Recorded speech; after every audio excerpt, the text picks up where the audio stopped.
bueno, como ya comentábamos, pues fue una mañanera que se dio en el Palacio del Ayuntamiento y como sucede en todos los estados donde el presidente acompaña un titular de un estado, en la Ciudad de México lo hizo con la jefa de gobierno y donde se presentó pues todo el parte de seguridad, cómo van las cosas en materia de seguridad.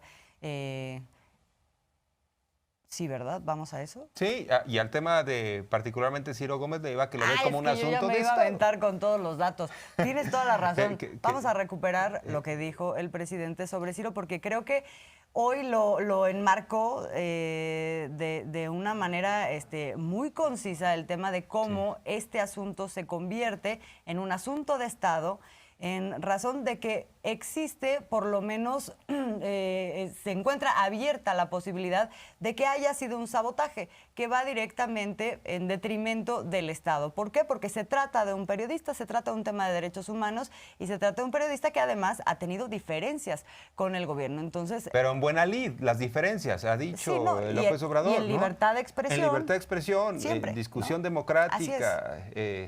El toma y daca, ida y vuelta. Ustedes dicen esto, nosotros respondemos desde la mañanera. Así y por es. eso el presidente dice, es muy importante el avance de las detenciones en torno a los autores materiales, pero queremos saber sobre los autores intelectuales. Claro. ¿Quiénes pagaron? ¿Por qué lo pagaron? ¿Qué agenda política pudiera haber detrás de este grupo? Y en ese sentido lo enmarca como un asunto de Estado. Como un asunto que tiene la intencionalidad de desestabilizar a un gobierno. Así es. Y habla de la posibilidad de que mande una iniciativa para que en este tipo de situaciones, incluso a quienes cometen el delito, ¿no?, a los autores materiales, se les pudiera rebajar la pena siempre y cuando digan exactamente quiénes los contrataron. O sea, les está poniendo de alguna manera este camino. Porque lo más importante es que se sepa la verdad y Sí, así sabremos exactamente, cuál es la estrategia.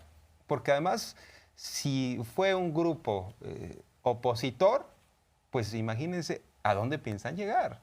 Así es ¿No? que se vuelve muy peligroso. Un poco la lógica del presidente, esta propuesta que plantea del criterio de oportunidad o del testigo protegido, pero no está hablando de compurgar la pena, sino de reducirla, ¿no? Vamos a escuchar parte de lo que dijo.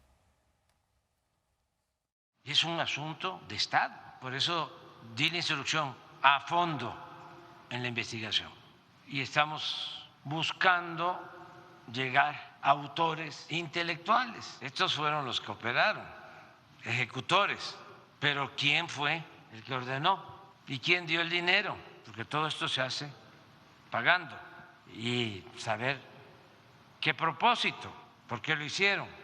Entonces estamos trabajando en eso y no quedarnos solo en los detenidos, aun cuando no es fácil llegar a los autores intelectuales. Nosotros estamos buscando mecanismos y lo planteo abiertamente. Nosotros vamos a buscar posible hacer algunas reformas para que los que cooperen con información puedan tener una consideración en sus penas cuando se trata de asuntos de interés público, asuntos de Estado, porque esto significa desestabilizar, esto es sabotaje. ¿Por qué van sobre un periodista famoso que además tiene diferencias con nosotros? Pero ya dar un paso de esos para crear una sospecha de que el gobierno está promoviendo la represión, que está silenciando a voces opositoras,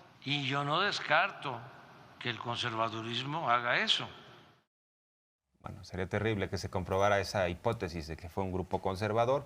Y en esta mañanera se hizo el corte de caja en materia de combate a la inseguridad. Ahora sí nos damos con Hay avances muy importantes, ¿no?, en lo que hace la estrategia. Está funcionando, hay que decirlo, la estrategia de la jefa de gobierno, Claudia Sheinbaum. Está funcionando la estrategia. Aquí lo que tenemos, ahorita vamos a ir a los datos globales y de cómo se ha venido reduciendo, como decía Miguel Arzate, todos los delitos, el homicidio doloso, pero todos los de alto impacto.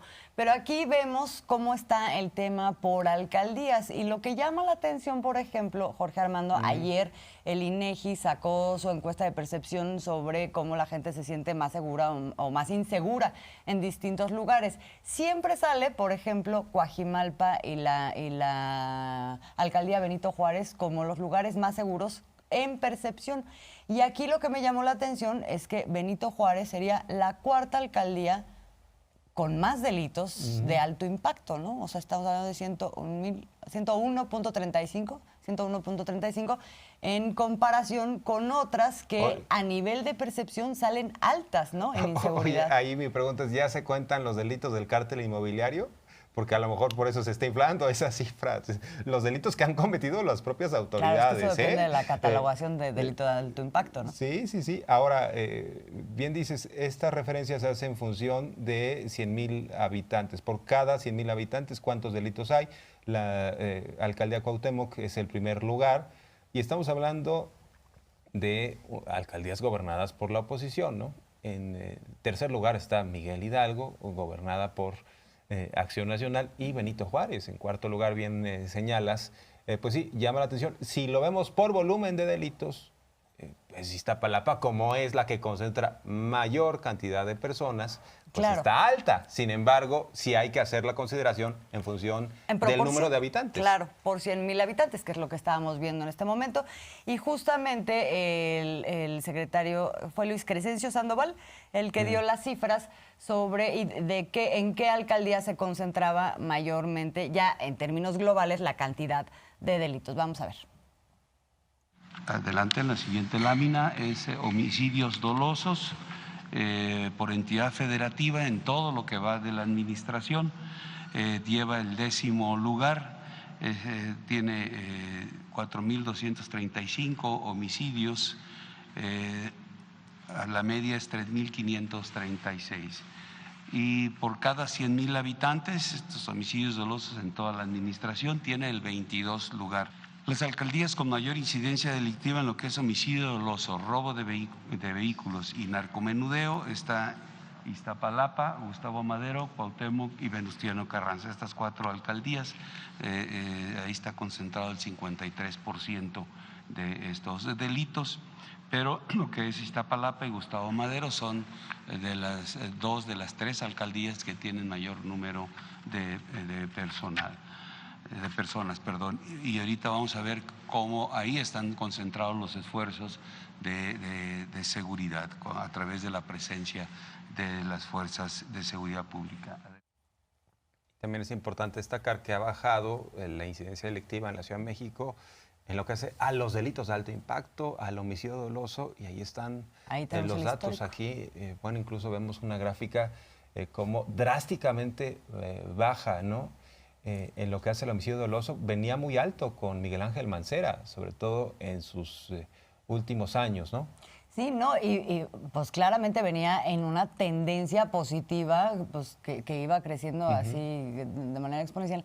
Y como a partir de la entrada, o sea, estamos hablando de que de enero a diciembre de 2019 contra enero-diciembre de 2022, pues hay una reducción del 44% en materia de homicidios dolosos. En este momento se encuentra en 2.3 el índice, ¿no? Ya habíamos visto una comparación de ese índice con otras administraciones. Ahorita lo vemos en este histórico en términos de tendencias y es una disminución muy, muy importante. La jefa de gobierno, bueno, ahí estamos también viendo comparativo frente a las demás entidades, ¿no? Con otras entidades, y hay un dato que es por 100,000 habitantes, de nuevo, ¿no? Esta lógica que mencionabas, donde hay que ver la proporcionalidad de las poblaciones, y entonces cuando hablamos de la incidencia del homicidio doloso por cada 100,000 habitantes, la Ciudad de México ocuparía un lugar mucho más abajo, con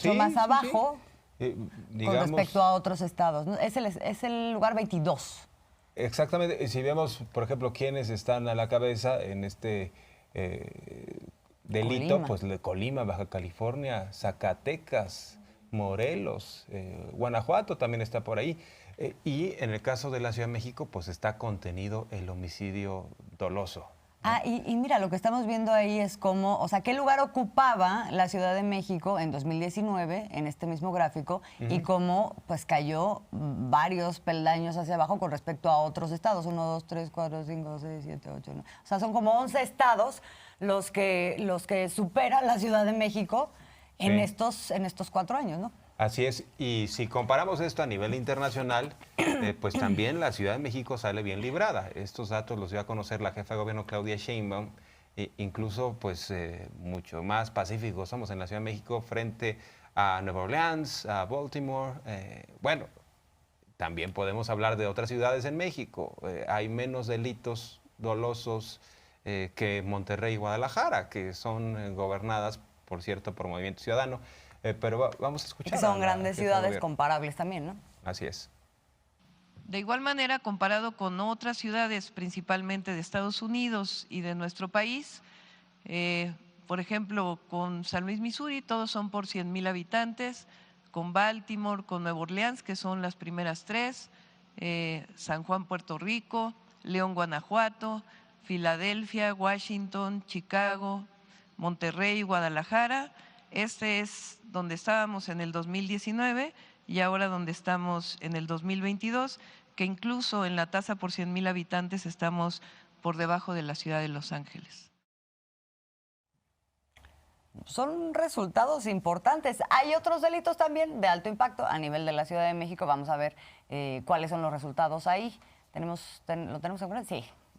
A ver, ahí el posicionamiento delictivo, además con respecto a otros estados. ¿Qué pasa con la Ciudad de México en cuanto a trata de personas? Pues sí se encuentra en primer lugar a nivel nacional, pero tiene una tendencia a la baja. En robo en transporte, segundo lugar, tendencia a la baja. En secuestro, sexto lugar, tendencia a la baja. El robo de vehículo es el 13º lugar. Y también, bueno, ya no le voy a decir tendencia a la baja porque todos tienen tendencia a la baja.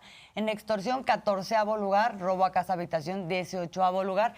Y en homicidio doloso, el lugar número 22, como ya se lo estábamos comentando.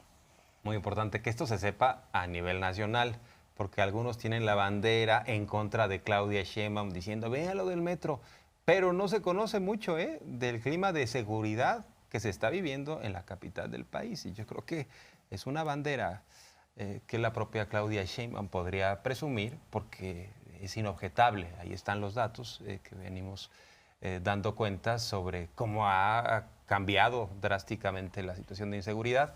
Y tenemos más sobre los delitos, ¿no? Sí, porque creo que está bueno que veamos los números, pero también hace un par de reflexiones la jefa de gobierno a la hora de presentar los datos de manera cualitativa en términos de sus resultados.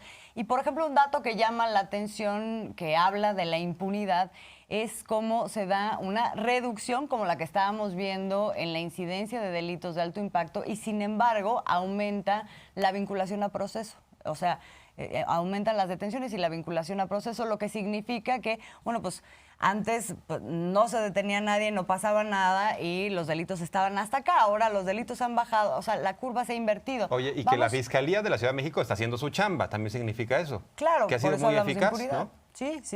O que sea, antes pues, parecía que no pasaba nada, ¿no? O sea, entonces también es una palomita y ya para no había Ernestina ni Godoy, denuncias. para su trabajo, porque sí, una cosa es atrapar a los delincuentes y otra cosa es lograr que rindan cuentas, ¿no? Ah, bueno, sí, hay todo el proceso en medio, claro, ¿no? Desde luego, o sea, ese litigio, es la investigación, sí, desde luego. Vamos a ver parte de lo que resume la jefa de gobierno desde el punto de vista cualitativo también. Los delitos de alto impacto de 2019 al 2022 tenemos una reducción del 46.5% y se pasó de 160.2 delitos diarios a 64.5. Estos son los resultados por alcaldía, pero por 100,000 habitantes. Si consideramos número de delitos de alto impacto por 100,000 habitantes para las 16 alcaldías, tenemos Cuauhtémoc, Venustiano Carranza, Miguel Hidalgo, Benito Juárez, y así hasta Coajimalpa. Este es el promedio diario mensual de homicidio doloso Tenemos también, como ustedes pueden ver, en la ciudad hubo un incremento muy exponencial del 2015. Bueno, esto ya lo habíamos dado, pero no, Reforzamos pero el mensaje. es reforzar porque sí, no pudimos conseguir el momento en donde habla, porque también habla de los feminicidios, habla del trabajo que se ha hecho con las fiscalías, en la coordinación con las autoridades federales, en fin. Creo que es importante esto también como un resultado y frente a una serie de acciones que el día de hoy también refirió. Y una estrategia, diríamos, híbrida, ¿no? Porque, integral. Sí recupera lo que plantea el presidente López Obrador, esto de invertir en programas sociales, en que la gente tenga mayor bienestar, pero al mismo tiempo habla de, por ejemplo, cómo ha aumentado el número de cámaras de videovigilancia, de la tecnología, de los operativos selectivos. O sea, sí tendríamos que mirar con detenimiento la estrategia que aplica la jefa de gobierno, que sí tiene ahí, digamos que cierta variante frente a lo que hace a nivel nacional, ¿no? Sí, son distintos elementos y yo destacaría dos, ¿no? O sea, efectivamente la atención a las causas a través de muchos programas y políticas sociales.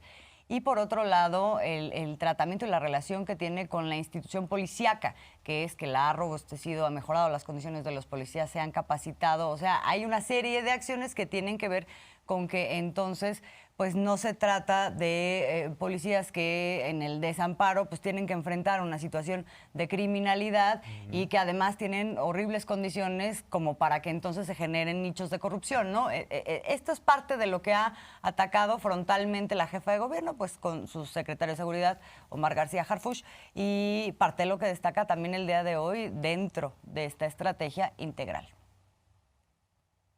Coincidimos con la política del gobierno de México, del presidente, que lo más importante es atender a las causas. Y aquí podemos ver lo que se invierte desde el gobierno de México en la ciudad, en los programas sociales, que hoy la mayoría son derechos en la Constitución.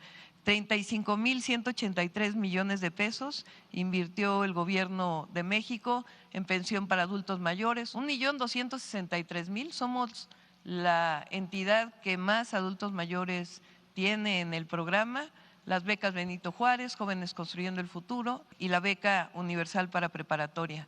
Y nosotros en la ciudad damos una beca universal a niños y niñas que van a escuela pública y el programa La Escuela es Nuestra, que lo damos desde la ciudad a todas las escuelas públicas, conjuntamente cerca de una inversión de 50,000 millones de pesos en programas sociales en el 2022. Nosotros hemos hecho 2 universidades, el Instituto de Educación Superior Rosario Castellanos, la Universidad de la Salud, que conjuntamente tienen casi 40,000 estudiantes, 6 preparatorias más y diversos programas de atención a polígonos en donde hay mayores delitos y atendemos a los jóvenes y a las familias. Hemos hecho un esfuerzo por profesionalizarla. Quizá lo más importante es el incremento salarial de la policía en 45%. Este año vamos a dar 9% más. 302 elementos de la Secretaría han sido detenidos en flagrancia por estar vinculados con el crimen. Lo recupero de la Fiscalía General, aunque por supuesto es autónoma, han hecho un gran trabajo, pasaron de una eficiencia de 44.7 a 59.3. Aun cuando disminuyó la incidencia, el aumento en la vinculación a proceso ha sido mayor. Y también en las muertes violentas contra las mujeres, ha disminuido en 26% y ha aumentado en 194% la detención en feminicidios. ¿Y cómo está la percepción en materia de seguridad en lo que hace a los habitantes de la Ciudad de México? Aquí tenemos la información, ¿no? Así es, ha crecido la cantidad de gente que dice sentirse segura. Digamos que lo que aquí nos refieren es que en 2018 esa percepción era del 7.7 de la población, solo 7.7 de la población decía sentirse segura. Aquí en la Ciudad de México, ¿no? Aquí en la Ciudad de México, estamos hablando de la Ciudad de México, mientras que en el cuarto trimestre de 2022 esta cifra que se ha venido dando, ¿no?, de manera creciente llega ya hasta el 40.5%. Pues es impresionante la mejora, estamos hablando de 6 veces más, ¿no? Quintuplicado, Sí. de acuerdo, sí, Se ha Prácticamente, quintuplicado sí, sí, sí. prácticamente. Y si vemos a nivel nacional, creo que es importante también destacarlo porque en los datos de ayer del INEGI, pues también se da esta cifra como en los últimos 4 años, pues prácticamente ha bajado 10 puntos la sensación de inseguridad. Aquí es a la inversa, ¿no? De inseguridad en la gente. Estábamos en un 74% en 2018 y bajó, ahora se encuentra en un 64.2%. Esa es la cifra de ahora que refiere el INEGI y que, por cierto, es la cifra más baja de inseguridad, de sentimiento de inseguridad de la población a nivel nacional desde 2013. Bueno, esto más que el presidente trae una aprobación del 66-70%, pues imagínense cómo se van a poner los conservadores. Claudio X González y compañía andan muy molestos. Aquí están los datos y luego por qué la 4T sigue fortalecida. Bueno, entre otras cosas por esto.